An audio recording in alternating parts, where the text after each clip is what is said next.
Bem-vindos, amigos queridos, estamos aqui para mais um papo no nosso podcast do Instituto Ganha Direito, do nosso IGD. Hoje aqui dentro, montamos a estrutura aqui dentro do primeiro congresso de Direito de Família promovido pelo AB Goiás, e eu tenho aqui a satisfação, o prazer de receber duas amigas queridas, advogadas familiaristas. Eu estou aqui hoje para bater um papo e a minha função é sempre muito mais fácil, porque quem tem o conhecimento aqui é elas, a gente vai batendo a bola e sabendo o que elas têm de interessante para nos instruir sobre direito de família. Estou aqui com a doutora Luana e a doutora Débora. A partir de agora eu abro mão de doutora. Luana, Débora, tudo bem com vocês? Que prazer ter você aqui, Dedé! Prazer é meu, imenso, em estar aqui, em participar, e ladeada da minha colega maravilhosa, Luana. Prazer enorme estar aqui depois de tanto tempo, né? Poxa, Luana, que legal. Obrigada pelo convite. Eu agradeço demais estar aqui do lado dessa doutora incrível também. Essa menina é boa mesmo? O pessoal fala tão bem dela, é isso tudo mesmo? Você acha que... Assim, às vezes sim. É sim. Luana, mente. A Débora, pelo menos assim, todo mundo que já esteve com ela, trabalhou diretamente com ela, sempre teceu só elogios com relação ao trabalho dela. E você esteve sempre perto da gente ali no GD, uma excelente aluna, um excelente advogado, então eu fico honrado em ter vocês duas aqui para a gente bater um papo. Me conta, por que o direito de família atrai tanta atenção das pessoas? Por que um evento como esse é tão prestigiado assim? Não que o direito de família já tenha sido, como eu falei na semana passada com o previdenciário, prévio foi muitas vezes o patinho feio assim, do direito, ninguém queria saber. O direito de família sempre teve muita repercussão, mas parece que hoje ele tem ainda mais relevo. A que você dedica assim, o momento desse direito de família? Eu acredito que o direito de família acaba sendo muito do nosso cotidiano, né? A gente vive relações familiares o tempo inteiro, né? A gente está dentro de uma relação familiar. E quando a gente está na faculdade, muitas vezes a gente vê, né, aquele estudo, é muito interessante.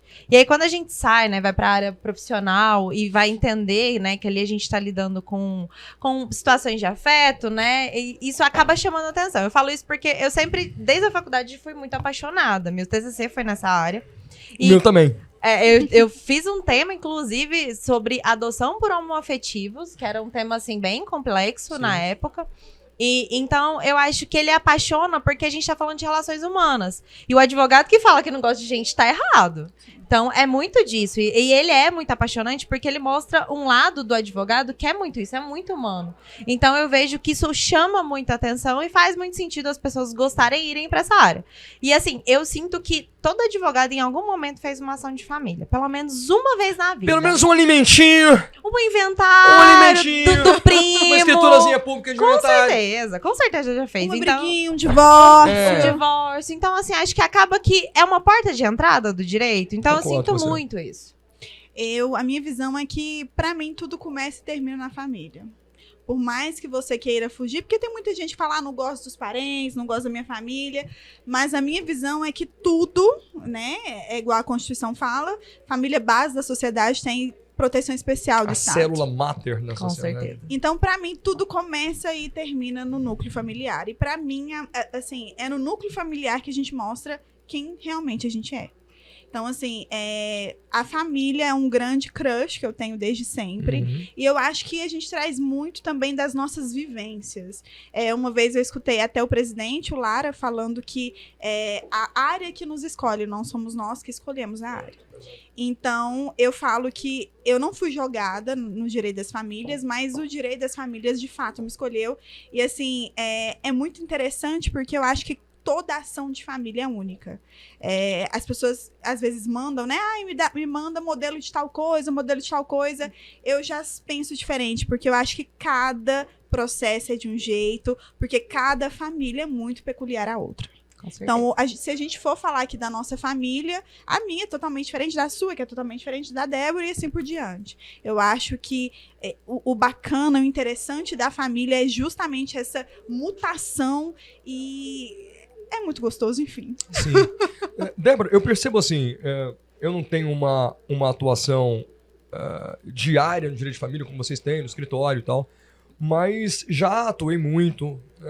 Eu venho de uma formação em que meu pai entrou em direito de família a vida inteira, então desde pequeno eu sentia, né, as coisas acontecendo ali, a forma que ele atendia os clientes, eu me encantava com aquilo. Mas eu acredito também que no direito de família é um ambiente em que a jurisdição menos consegue, em alguns conflitos, atuar de maneira a compor. Né? Parece que o papel do juiz, por melhor que ele seja exercido, ele é muito limitado quando você entra num cenário de disputas familiares e de onde o parâmetro é o sentimento. Né? Ali você não condena ninguém a amar ninguém, é impossível, através de uma sentença, você resolver de fato um problema familiar. Então, qual a importância dos outros atores dentro dessas composições? Busca-se sempre composição. O direito existe em grande parte para que as angústias sejam dirimidas. Então, qual que é o papel dos outros atores dentro dessa cena do direito de família? Então, a gente tem uma ideia muito do advogado como figura beligerante, né? Sim. E eu sinto que, recentemente, esse papel tem invertido um pouco e a gente tem feito mais uma atuação bem para tentar trazer esse consenso ali de antes. Tanto é que eu tenho muito essa prática. Muitas vezes, antes de entrar com o processo, eu chego na parte e falo, olha, vamos tentar um acordo para ver se a gente consegue resolver aquilo. Muitas vezes muito mais rápido, muito mais de uma maneira muito mais interessante para vocês. Porque, inclusive, hoje eu até mandei uma mensagem para Muitas vezes, né, é a única forma. Exato. É a única forma. É a única forma. E assim, até o que você falou, né? Os juízes, eles têm essa posição de resolver ali, claro, né? Que eles resolvem na limitação do que eles podem. Mas eu acho que, assim, quando a gente traz tudo pro consenso, as partes, elas têm um poder muito grande sobre não só a história delas, mas como a história delas vai terminar. Hoje mesmo, uma cliente chegou pra mim, eu quero resolver ali, a gente já tá mais ou menos conversado. Eu falei, que ótimo, porque se a gente levar pro juiz, a gente tá colocando uma pessoa que não sabe tudo o que aconteceu, ela não conhece aquela história, e vocês têm o poder de resolver tudo da melhor forma. Claro, né, são processos, um acordo ele não é construído da noite pro dia, a gente precisa ali, né, conversar, são várias reuniões, né, tratativas com outra parte, tratativas com o advogado da outra parte, mas eu acho que a gente tem vindo agora, né, tem tido uma onda de advogados atuarem no extrajudicial primeiro, antes de ir, de fato, para um litígio, porque a gente sabe que o processo, assim, o processo em geral, ele tem um tempo de duração muito longo. Mas os processos de família, parece que eles, em especial, eles são mais longos ainda. Longos e dolorosos. Longos e dolorosos, né? Inclusive, assim, a minha mentora de carreira na área de família, que é a professora Ana Flávia Borges, ela fala, né? Com todo o processo que chegava pra ela falava assim, não tem quem ganha e quem perde no processo judicial, principalmente no processo de família, todo mundo perde. Então, eu sinto que, assim, o extrajudicial tá vindo com esse papel de minimizar essas perdas, né, que acontecem, e pra gente tentar resolver as coisas de uma forma mais rápida. E é o nosso papel como advogado não chegar com essa postura beligerante e chegar justamente buscando esse consenso, porque a gente consegue ali, talvez, coisas que a gente não conseguiria jamais no judiciário. Então, eu acho que isso é muito importante, esse nosso papel ali, extrajudicialmente, antes do judicial. Sim, e gera uma vinculação com aquilo que se estabeleceu em acordo muito maior das partes, uma responsabilidade muito maior. Porque, querendo ou não, foi objeto de tratativa entre elas, houve uma autocomposição, e a partir daí gera uma responsabilidade em se vincular àquilo que foi acordado, muito mais do que uma decisão construída de forma heterogênea, né? Quando o juiz decide. Mas sabe o que eu vejo muito também? Que às vezes o processo ainda é um meio, porque assim, vamos colocar aí uma ação de divórcio, né? O casal terminou mal e às vezes o processo ainda é o único meio que eles têm de manter algum tipo de vínculo. Então, na maioria das vezes, claro que todo advogado quer fazer um bom acordo, né? Nem que seja um mau acordo, mas enfim, a gente quer levar para essa área do consenso para até Eu acho que hoje em dia, viu? Não acho que isso foi a posição da advocacia por muito tempo, não.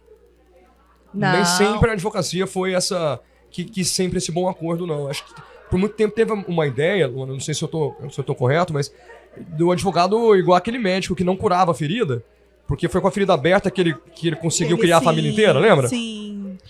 Eu vejo, assim, eu vejo muito uma mudança de cultura. Sim. Porque se a gente for pegar advogados mais velhos, Você pode ver que eles são mais rígidos, que é mais diferente essa questão do acordo. E até a sociedade mesmo, quando alguns clientes, né, você chega e fala, vamos fazer um acordo? Às vezes alguns falam, não sabe de nada. Quer me levar para o acordo é porque não sabe. Mas eu vejo que tem muito, assim, na área de família a gente vê de fato as mazelas da sociedade. Porque quando você não consegue fechar um acordo, quando as duas partes estão muito ali beligerantes, você pode saber que tem alguma coisa ali no meio. É ego brigando com ego. E às vezes o processo é a única forma que eles têm ainda de não deixar um ou outro morrer. Porque quando o processo acabar, é o fim de fato o fim do amor, o fim do ódio, o fim de tudo. Eles não vão ter nenhum advogado para manter contato entre eles. Eu gostei dessa colocação sua aí. Você está me dizendo em outras palavras, que tem gente que não se ama e tá ali disputando um processo, e o processo ainda é a forma de manter esse negócio ainda aberto? Como não? Nem sempre é amor, na verdade. A gente acha que amor une as pessoas, mas às vezes o ódio une as pessoas. Mas aí eu vou além. Quanto de amor não há dentro do ódio? Tá vendo, Maxwell? Com certeza. Porque tá o vendo, a gente Maxwell? vai dar uma discussão filosófica Maxwell, até, né? essa frase é muito forte. Quanto de amor tem dentro do ódio, Maxwell? Você não estava pronto para falar sobre isso nessa noite de Porque, quinta-feira, ao Maxwell. meu ver, o contrário do amor não é o ódio. Não. É a indiferença. A indiferença. Quando Maxwell, você você olha e fala, pra mim já deu. Você já sentiu, Maxwell, isso? Essa indiferença como oposto do amor, Maxwell? Maxwell, você não estava pronto. Não tava. Não tá muito pesado isso aqui, Max. Não, e olha só, né? A gente for parar pra pensar, olha o quanto o direito de família, ele é muito mais profundo do que as leis, Sim. né? Olha só o que a doutora Luana trouxe, a questão, né, desse amor do ódio. Gente, a gente não pode olhar o direito de família como uma coisa muito simples. Ele é muito mais profundo e muito menos superficial do que a gente pensa. Porque tem umas áreas que a gente ainda consegue ali, né? Sim. Ter um distanciamento, um pouco mais de... Contrato é contrato, indenização é indenização. Vamos apurar quanto que foi, dando material, e vamos mandar indenizar. Sim. É muito diferente do que se apura no direito de família.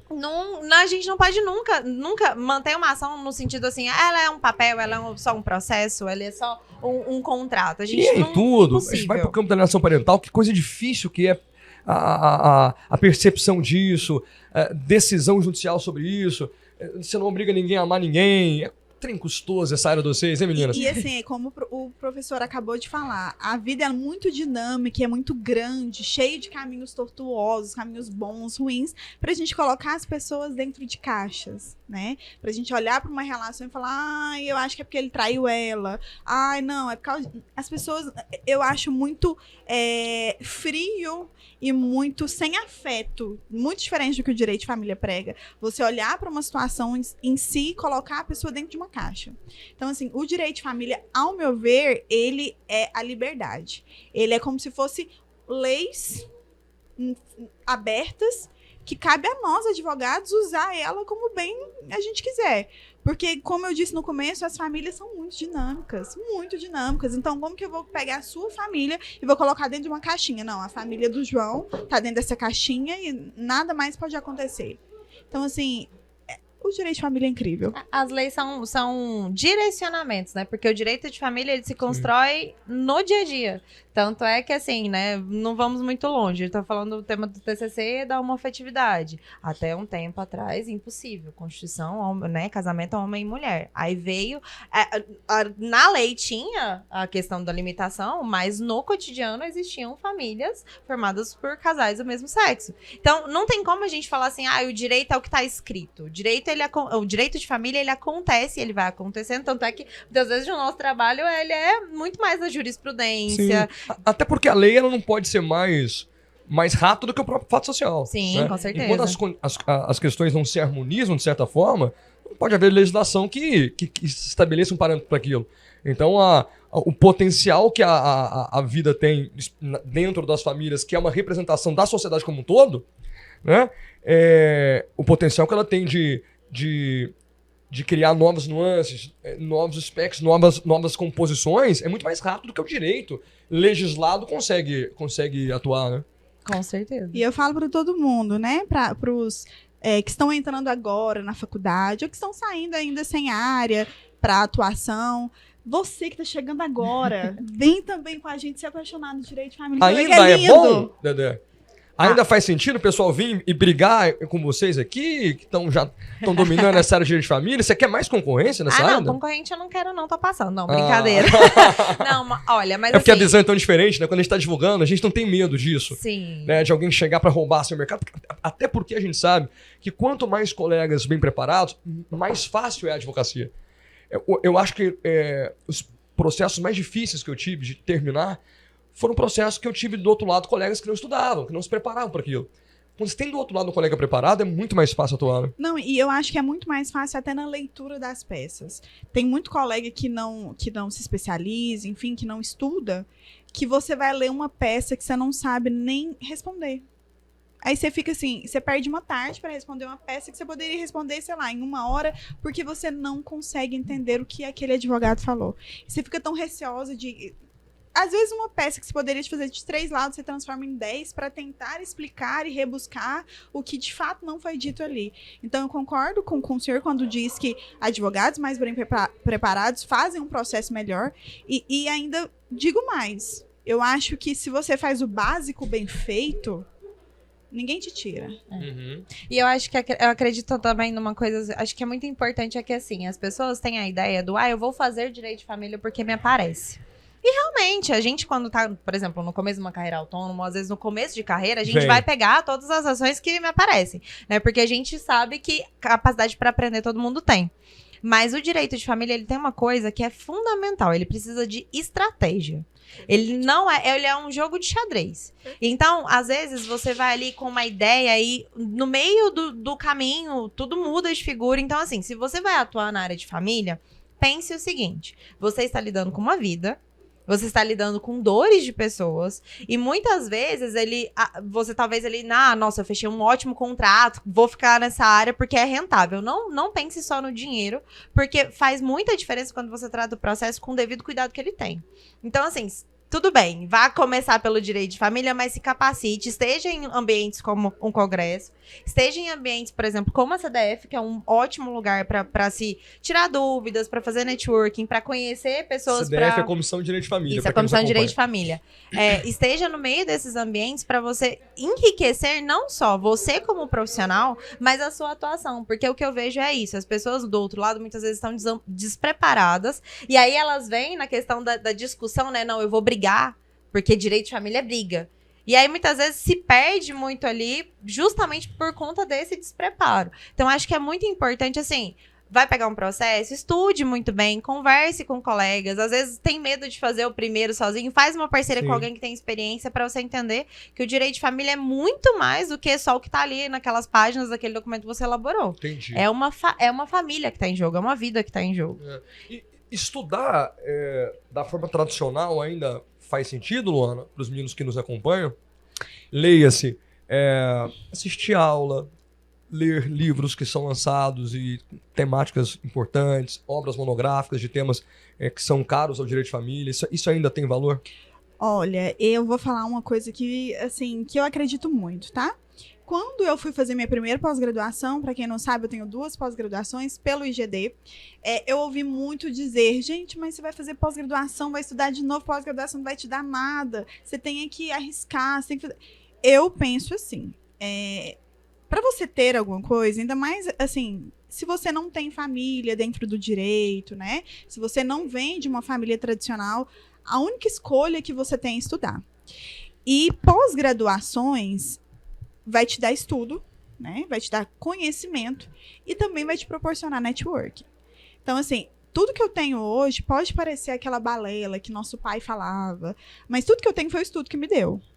Claro que é o estudo com prática, não é que você vai ficar dentro de uma biblioteca estudando a tarde inteira, não. Você tem que fazer, como dizem os jovens, o corre. Você tem que ir pro corre. Mas só fazer o corre e não estudar não leva ninguém a lugar nenhum. Então, você precisa, sim, ler, estudar. Uma coisa que eu aprendi muito na prática é ler jurisprudências. Porque nem sempre o que está na lei seca é o que o tribunal aplica. Até porque vocês acabaram de ensinar que esse direito é imutável demais, ultradinâmico. O que a gente aprende na faculdade é que, assim, a gente aprende a lei, né? A lei fria. Só que quando a gente vem para a prática de fato, a gente vê que... Gente, mas na lei tá acima, não é, meu bem. Não é assim que funciona. Então, assim, se você quer, exemplo, chegou uma ação de DPVAT para eu fazer. Primeira coisa que eu falaria para todo mundo, vai no tribunal e procura a jurisprudência daquele tribunal. O que o tribunal entende sobre a ação de DPVAT? Você vai ver vários processos semelhantes, você vai poder entrar no processo, ler um processo, para saber como o juiz de cada vara entende. Então, assim, ali você já vai estar meio que estudando. Depois que você estudou o processo, vai buscar jurisprudência, vai buscar lei, vai buscar súmula e vai se inteirar do assunto para depois você fazer sua petição. Porque o que eu vejo o caminho contrário. Começa a fazer a petição, depois vai estudar. Uma tentativa e erro, né? Exato. Então, gente... Vai peticionando e o juiz vai mandando ajustar e o bicho vai pegando. Não tem espaço para esse amadorismo mais. Não tem. Em campo nenhum do direito tem espaço para isso. Inclusive, tá bem disputada essa questão, porque assim, né? A gente tem visto muita gente fazer direito. Você conhece muita gente que às vezes tá fazendo direito, ou fez direito e não tá atuando.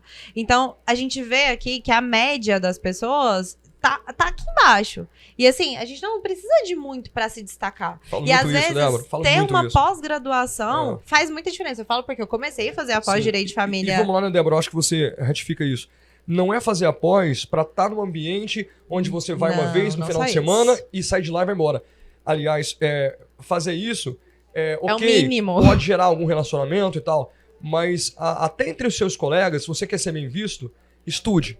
Porque dali, se eu tenho um colega e eu quero fazer parceria com ele, eu vou buscar aquele que eu tô vendo que tá estudando. Não tem jeito. Sim, com né? certeza. Chega uma hora que não tem brincadeira.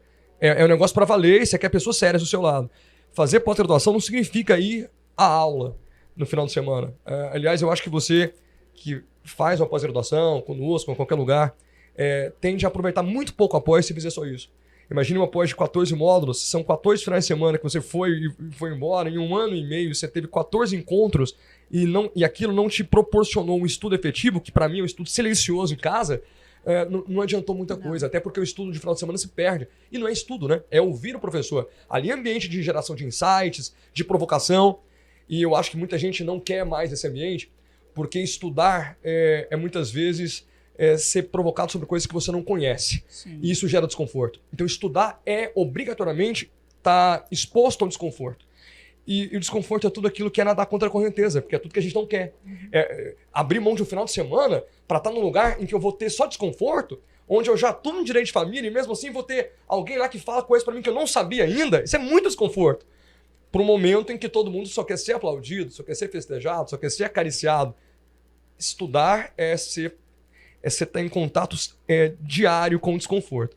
Então eu acho que nesse aspecto, se eu aproveito após nesse sentido, aí realmente eu tenho ganho. Não, foi desconfortável, mas deixa eu pegar para aprofundar nisso aqui que eu ouvi, porque realmente é muito interessante. Eu adorei o que você falou sobre estudo de jurisprudência.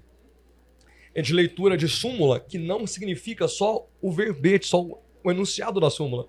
A súmula tem a formação na jurisprudência, em várias decisões que fizeram chegar naquela súmula. É importantíssimo ter acesso a isso.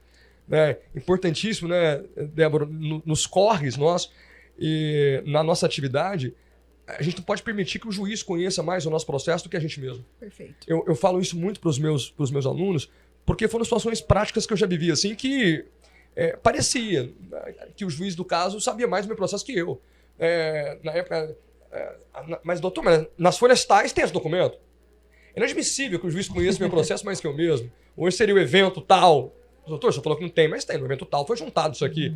Não posso permitir que o juiz, no caso, conheça mais do meu processo que a gente mesmo, né, Débora? Com certeza. E pegando essa questão de jurisprudência, é interessante porque eu já encontrei muitas saídas de casos fazendo buscas de jurisprudências que me mostraram exatamente o que eu precisava fazer, algum artigo específico que eu tava deixando passar, porque assim, né, a gente atua com vários casos, né? A gente fecha e abre abas o tempo inteiro. Uma hora a gente tá respondendo um cliente no WhatsApp, aí de repente a gente passa pra uma petição, então é natural às vezes a gente esquecer alguns detalhes e esquecer até coisa da prática mesmo. Então, assim, sobre essa questão de estar se atualizando, engana-se quem acha que você vai sair da faculdade e você tá pronto.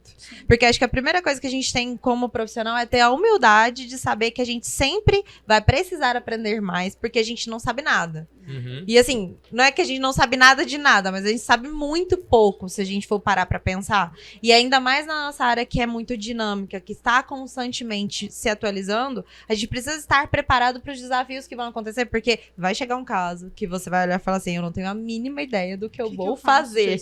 Vai acontecer. E assim, é o susto naquele primeiro momento de falar, eu não sei, mas depois pensar assim, não, calma, eu vou pesquisar, né? E vou analisar, vou procurar uma jurisprudência, porque às vezes a resposta que você precisa tá numa pesquisa. Então a gente precisa ter essa humildade de saber que a gente vai precisar aprender sempre, porque todos os dias a gente vai ter uma coisa nova que a gente vai estar aprendendo. Hoje mesmo, na palestra do Calmon, a gente aprendeu uma forma de conseguir ali rever valores, né? Que a gente já tinha tentado várias formas, né? No caso de pensão alimentícia. E ele deu uma saída que muita gente ficou assim, meu Deus, eu não tinha ideia de que eu podia fazer isso.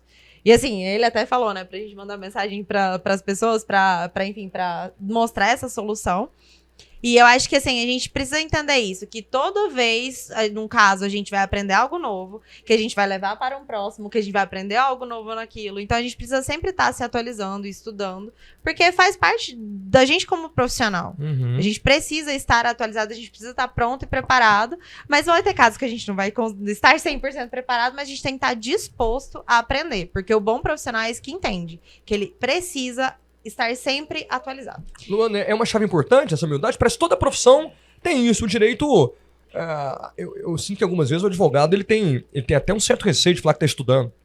Como se ele não estivesse pronto o suficiente. Um médico, ele faz 6 anos de medicina, ele faz mais 10 anos de curso e ainda entra no centro cirúrgico, ele, poxa, é o cara que tá ajudando a limpar o centro cirúrgico ainda, ninguém... O advogado parece que já tem que formar e... Posso ser cancelada? Se você me gerar um corte de cancelamento, eu acho até bom, né? Posso ser cancelada. Se cancelar e nadar contra a correnteza, manda embora. Adoro. Mano. Eu acredito que o advogado, ele tem um senso de superioridade. Ele se forte sente muito mais que os outros e na maioria das vezes ele chega a ser soberbo. Eu quero acrescentar, além do que a doutora Débora falou, né, nessa questão das jurisprudências, de estudar, eu digo mais, a sua carreira começa no primeiro dia de aula. Então, assim, muito bem colocado. Às vezes você vai buscar na jurisprudência e não vai encontrar nada. Nessas horas, é interessante você ter uma linha, uma rede de contatos, uma rede de colegas ali, para às vezes falar assim, cara, me dá um help aqui, chegou isso, e eu não sei o que fazer. Porém, se você for aquela pessoa chata, soberba, insuportável, você não vai construir essas pontes durante a sua carreira.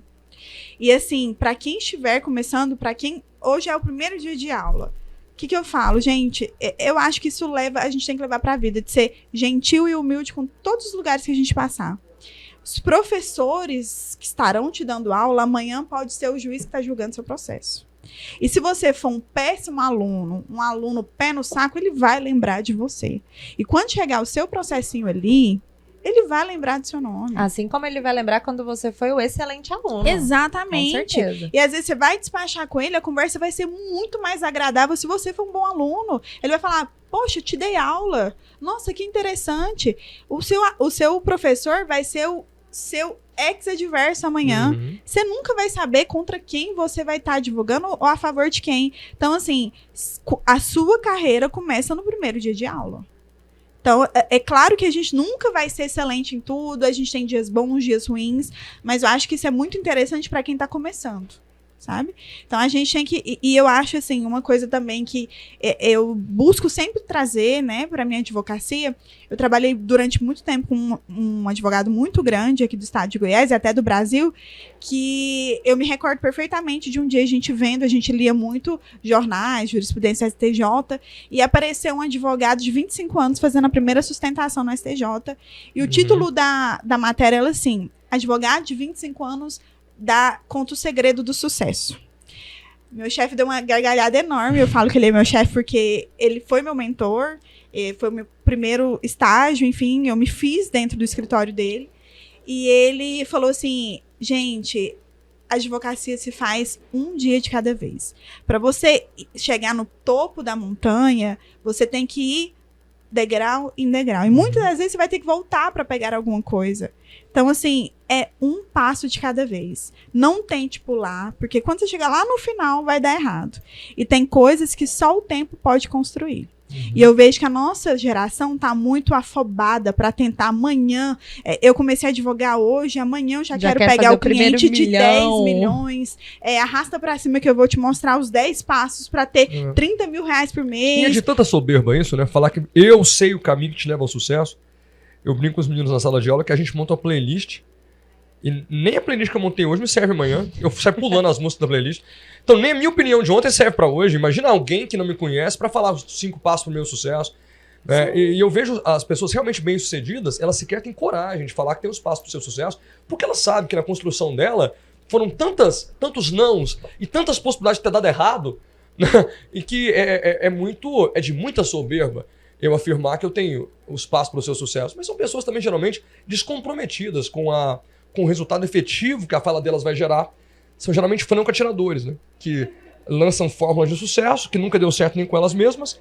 Mas se der certo a minha fórmula hoje aqui, eu colocar uma grana no bolso e amanhã não der certo de novo, tá tudo certo também. E eu penso assim também, que a gente tem que ter muito... Na internet a gente tem de tudo. A gente tem ótimos advogados aí dando... dicas de graça. E tem pessoas que nunca sequer advogaram e vai tentar te passar um macete de algo que eles nunca fizeram.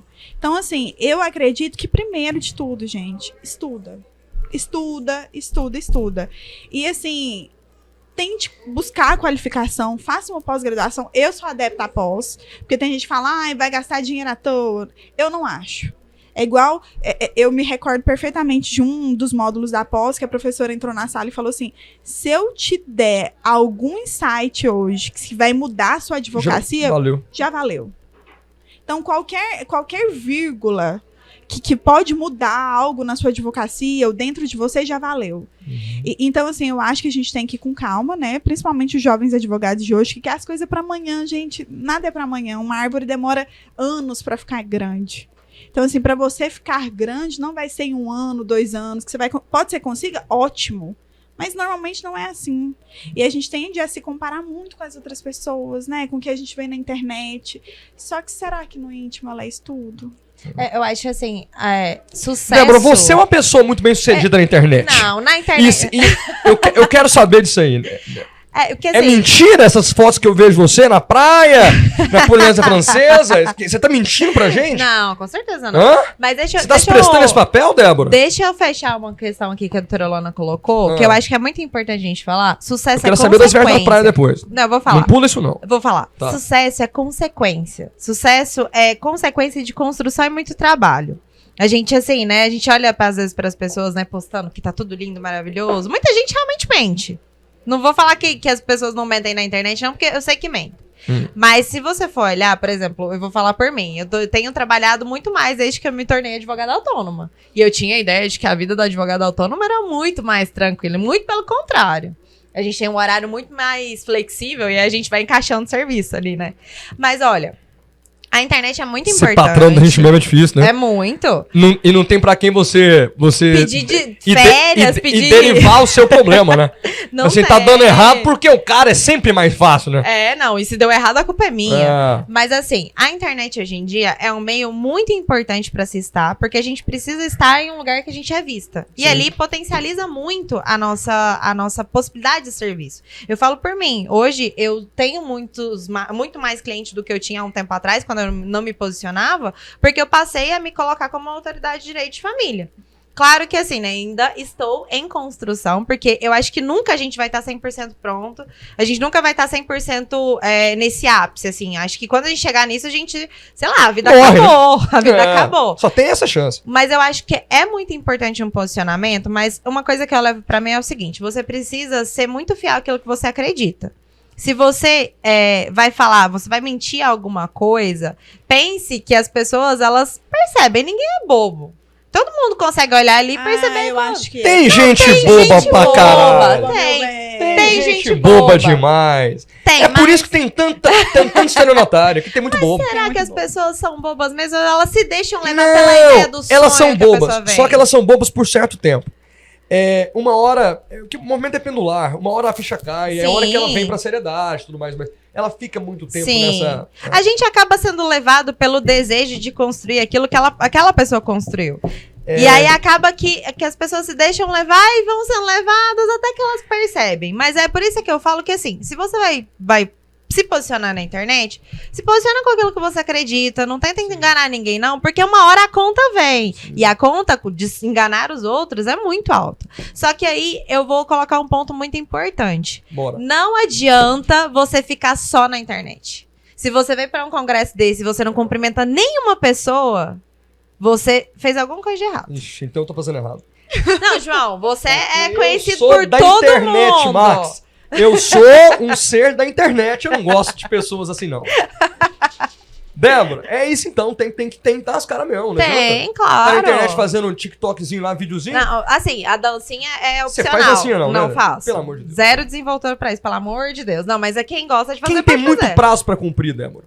Tem condição de ficar muito tempo na internet? Não tem, tá. não tem. Até porque quando a gente vê, o dia passou, você não postou nada. Eu vou falar hoje o meu primeiro story foi sobre o congresso, porque eu tava resolvendo problema, eu tava falando com o cliente. Então, assim... Seguidoras, teremos mais histórias amanhã, então. Porque o congresso termina hoje. Compromisso público, Débora. Amanhã teremos. Tá. Hoje eu faltei. Inclusive, sites do evento, Débora vai dividir com vocês. Com certeza, claro. Seguidoras fiéis. Seguidoras fiéis. Mas vocês trouxeram trabalho pra cá ou eu tô maluco? É isso a vida do advogado?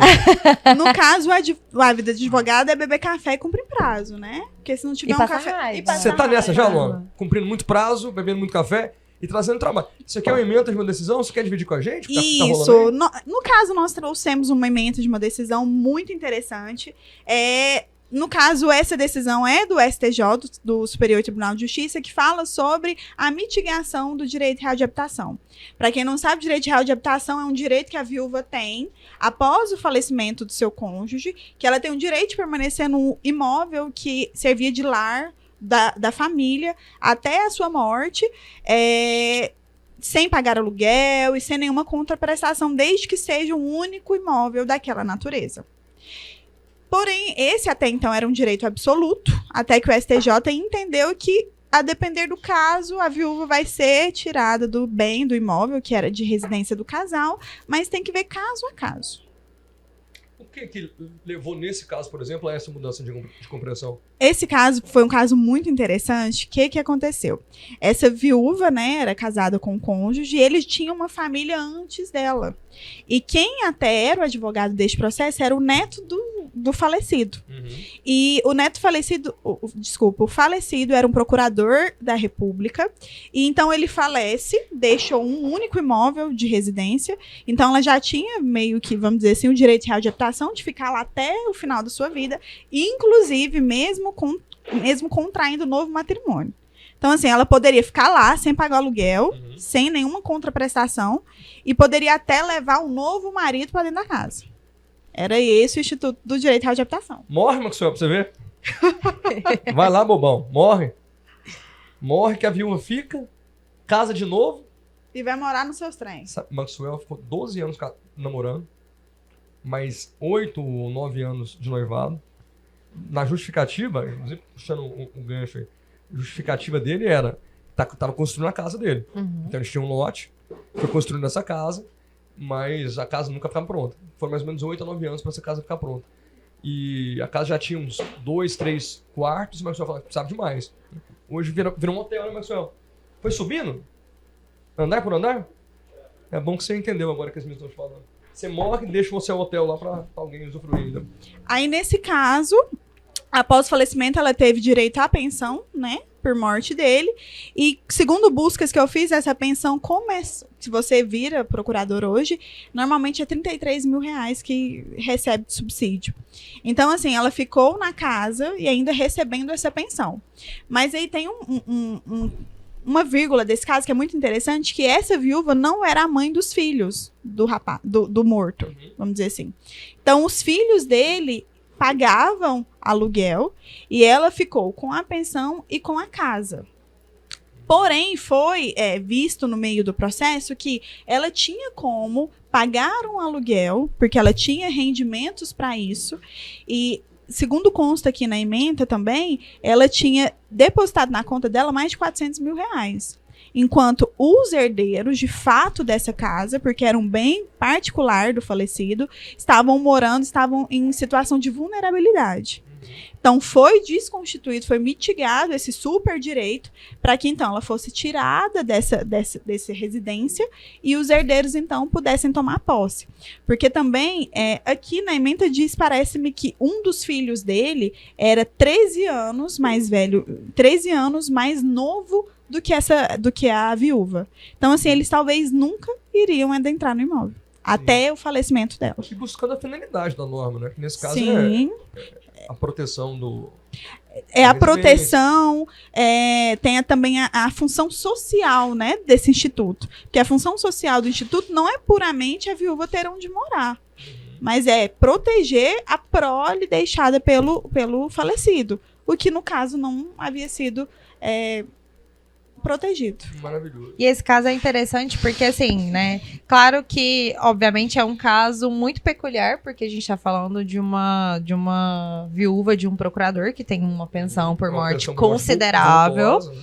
E, assim, aí a necessidade de analisar caso a caso, porque existem situações onde isso não vai ser a realidade, né? Então, assim, a gente vai ver, por exemplo, uma viúva que é o único bem da família e aí ela tem filhos menores, então ela precisaria residir nesse local. Então, acho que a questão de analisar caso a caso é muito importante. Aí vem o ponto do direito de família ser muito peculiar e todo caso ser definitivamente um caso único. Porque nesse sim, realmente faz muito sentido. A decisão foi muito certeira. Inclusive, a Nancy elogiou muito a sustentação oral do advogado, né? Que é Nancy neto é do... ótima, né? Exatamente. Mas tem muitos casos que a gente vê a situação bem diferente dessa. Então, assim, acho que nada a gente pode analisar a ferro e fogo, né? Mas 100%. É o que vocês tinham dito no início, né? Sim, com Essa certeza. necessidade de avaliação caso a caso no direito de família é... Fundamental. De você não criar um precedente por si só e aplicar ele a qualquer situação, a não ser que você analise os fatos e eles sejam muito semelhantes. Sim, com certeza. Meninas, bacana conversar com vocês. Eu ficaria aqui muito tempo. É admirável, especialmente porque vocês são pessoas conhecidas. Eu acho especialmente Débora, que eu conheço há muito tempo. Luana há menos tempo, mas é nítida a evolução que vocês têm nos últimos anos. Assim, é um crescimento que vocês experimentaram em razão do trabalho honesto que praticam, em razão do estudo que vocês têm feito. É muito legal de ver. Eu, Débora, que sou professor, hoje a minha grande moeda, o que eu gosto de amealhar mesmo é em momentos como esse, de ver que os meus ex-alunos me superam, são incríveis, cumprem a jornada e o papel deles social, e experimentam, por que não, os proveitos econômicos que essa profissão também nos proporciona. Eu acho formidável ver o tamanho que vocês vão tomando, assim, rápido, porque a gente está do lado de cá, mas sem conhecer as agruras de vocês, sem conhecer as dores que vocês certamente enfrentam por terem escolhido o que escolheram, né?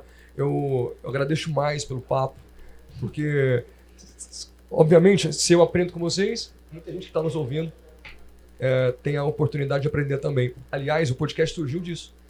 Eu me sinto tão privilegiado de estar perto de gente boa toda hora, dos meus alunos, dos professores que estão no GD, e eu tive tantos insights a partir das conversas boas que sempre tive com as pessoas, que eu falei, o mínimo que a gente tem que fazer é dar margem para que isso se estenda a outras pessoas, reverberar essas vozes, fazer com que elas ecoem.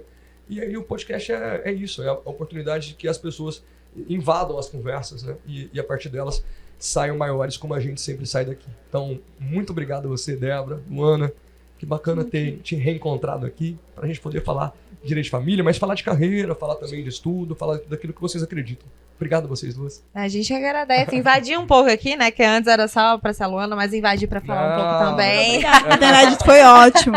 Mas muito obrigada. Você adiciona muito sempre, Débora. Muito obrigado pelo convite, João. É sempre muito, muito engrandecedor estar na sua companhia. Sabe que eu sou uma admiradora, assim, desde a faculdade. E falar sobre carreira, sobre direito, principalmente direito de família, é um prazer. Então, muito obrigada. Obrigado a você. Eu agradeço demais pelo convite. Eu sou cria do IGD, né?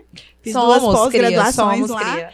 Então, assim, agradeço demais. A gente está à disposição. Qualquer convite. Ixi, mas Só nos convite sempre. contatar. Segue lá no Instagram, Débora Mendes V. Qual que é o seu? Luana Débora Corsini. Mendes. Arroba Débora Mendes V. Débora com H no final. @luanacorsini.jur. Corsini é CORSINI. Corsini. .jur. O João vai deixar na legenda. A gente coloca fácil aqui. Nada que Max, o mago do audiovisual, não promove, né? Queridos, foi um prazer estar com vocês. Ter a sua companhia nos podcasts tem sido incrível. Espero que vocês tenham curtido. Não deixa aí de se inscrever no nosso canal, de deixar o like. E se você acompanha pelo Spotify ou outra plataforma de áudio, dê 5 estrelas para que a gente fique aí sempre em evidência para outras pessoas poderem acompanhar. Grande abraço, até a próxima.